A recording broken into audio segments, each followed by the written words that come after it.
बिस्मिल्लाहिर्रहमानिर्रहीम। मैं हूं डॉक्टर रऊफ़ राना। कुदरती मनाज़िर शुरू से ही मुझे मसहूर करते हैं, चाहे वो हिमालय के बर्फ़पोश पहाड़ हों, इस्लामाबाद को नीम दायरे की शक्ल में घेरे हुए मारगला के पहाड़ हों, हमारे आम के बागात हों, या सरगोदा के करीब किन्नू के बागात हों, या हमारे ये खेत खलियान हों, ये शुरू से ही मुझे मसहूर करते हैं।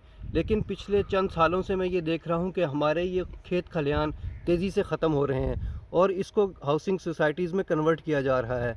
यही वो खेत खलियान है जो हमारी फूड बास्केट है। इसी के अंदर तो दाना मट्टी में मिलकर गुले गुलजार होता है और इंसानों के लिए खुराक का इंतज़ाम होता है। ये खेत खलियान क्यों ख़त्म हो रहे हैं? इसकी एक बड़ी वजह यह है कि एक तो आबादी में इजाफे की वजह से रिहायशी सहूलतों का फुकदान है, जिसकी वजह से लोग नई हाउसिंग सोसाइटीज़ के अंदर शिफ्ट हो जाते हैं और एक बेहतर सहूलियात का इंजॉय करते हैं।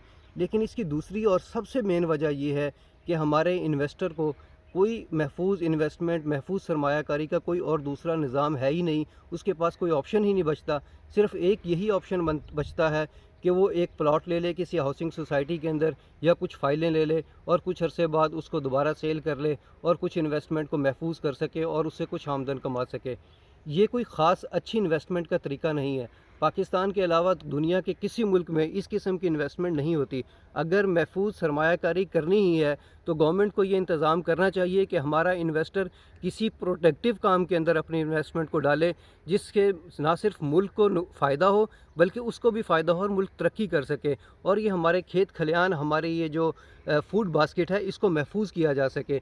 हम एक ज़रई मुल्क हैं, लेकिन हालात ये हैं कि हमें अपना अनाज, गंदम तक बाहर से मंगवाना पड़ती है, और ये महंगे दामों की गंदम जब पाकिस्तान के अंदर आती है तो उसके रेट भी डबल हो जाते हैं। हमारा वो किसान जो गंदम को उगाता है, उसके अंदर बाज़ औक़ात इतनी सख्त भी नहीं होती कि वो 2 वक्त का आटा भी अपने बच्चों के लिए ख़रीद सके। हुकूमत वक्त को, ना सिर्फ हुकूमत वक्त को बल्कि आम आवाम को भी इस सिलसिले में गौर करना चाहिए और इन्वेस्टमेंट के दूसरे ज़राए को भी तलाश करना चाहिए, ताकि हमारा ये फूड बास्केट बच सके। वरना हालात यही होंगे कि जिस खेत से दहकान को मुयस्सर ना हो रोज़ी, उस खेत की हर खुशक गंदम को जला दो।